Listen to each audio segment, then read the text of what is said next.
ભરૂચ જિલ્લામાં રાજકીય ગરમાવો વધ્યો છે કારણ કે ભારતીય જનતા પાર્ટી સાથે જોડાયેલા નેતાના પરિવાર તરફથી જ બગાવતના સૂર ઉઠ્યા છે। જિલ્લા ભાજપના સંગઠન મંત્રીનો હોદ્દો ધરાવતા નયના વકીલના પતિ નીતિન વકીલે અંકલેશ્વર નગરપાલિકાની ચૂંટણીમાં અપક્ષ ઉમેદવાર તરીકે ઉમેદવારી નોંધાવી છે। નીતિન વકીલ અગાઉ ભાજપના ઉમેદવાર તરીકે જીત મેળવી ચૂક્યા છે, પરંતુ આ વખતે તેમણે વોર્ડ નંબર 1માંથી અપક્ષ તરીકે મેદાનમાં ઉતરી રાજકીય વર્તુળોમાં ખળભળાટ મચાવ્યો છે। પાર્ટીના જ સંગઠન મંત્રીના પતિએ આવું પગલું ભરતા આંતરિક મતભેદો બહાર આવ્યા હોવાની ચર્ચા તેજ બની છે। આ વોર્ડમાંથી પ્રવીણ મોદી, જાગૃતિ આંડાવાલા અને યોગિતા પટેલ સહિતના ઉમેદવારોએ પણ ઉમેદવારી નોંધાવી છે, જેના કારણે સ્પર્ધા વધુ રસપ્રદ બનવાની સંભાવના છે। આ દરમિયાન ભાજપમાં શિક્ષિત અને સક્રિય આગેવાનોને અવગણવામાં આવતા હોવાના આક્ષેપો નીતિન વકીલ દ્વારા કરવામાં આવ્યા છે, ત્યારે વોર્ડ નંબર 1ની ચૂંટણી રસાકસી ભરી બની રહે તેવી શક્યતા છે।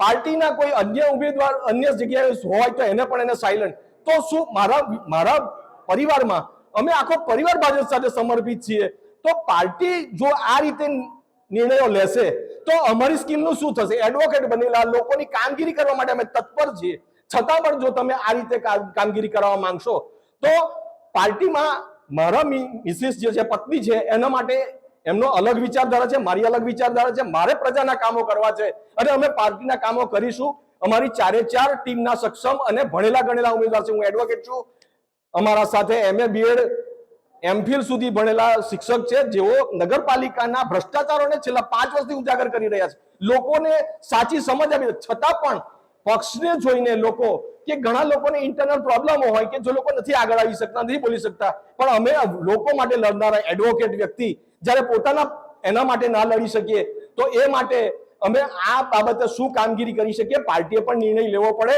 કે આવા ભણેલા ગણેલા સક્ષમ માણસોને આગળ લાવવા જોઈએ, નહીં કે હાંસિયામાં કે રોડ પરથી લાવીને તેવા માણસોને પાર્ટીએ ઉમેદવારી કરાવવી જોઈએ। જો આ રીતે વિકાસ કરશે, અઢળક નગર ઉપરથી સરકાર પૈસા પણ આવશે, નાણાં પણ આવશે, એ નાણાંનો વિકાસ થવાનો નથી ક્યારે। અને નગરપાલિકામાં હું 35 વર્ષથી શાસન જોયું છે, ત્યાંની પણ આ જ પરિસ્થિતિ હતી, હાલમાં પણ આ જ પરિસ્થિતિ છે।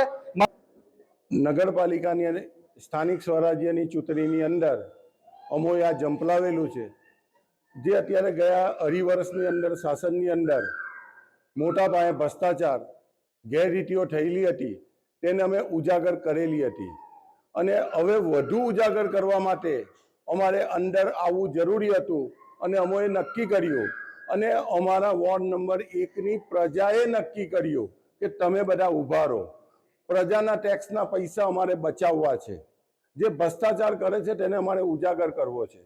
ગઈ ટર્મની અંદર જે શૌચાલય કૌભાંડ લગભગ 1.5 થી 2 કરોડ રૂપિયાનું થયું હતું, એને અમે ઉજાગર કરેલું છે અને હવે પછી અમારું આયોજન પણ એ જ છે કે એક ઉમ્મીદ સંસ્થા બનાવેલી હતી અને એની અંદર બેરોજગારીઓને તાલીમ આપવામાં આવતી હતી।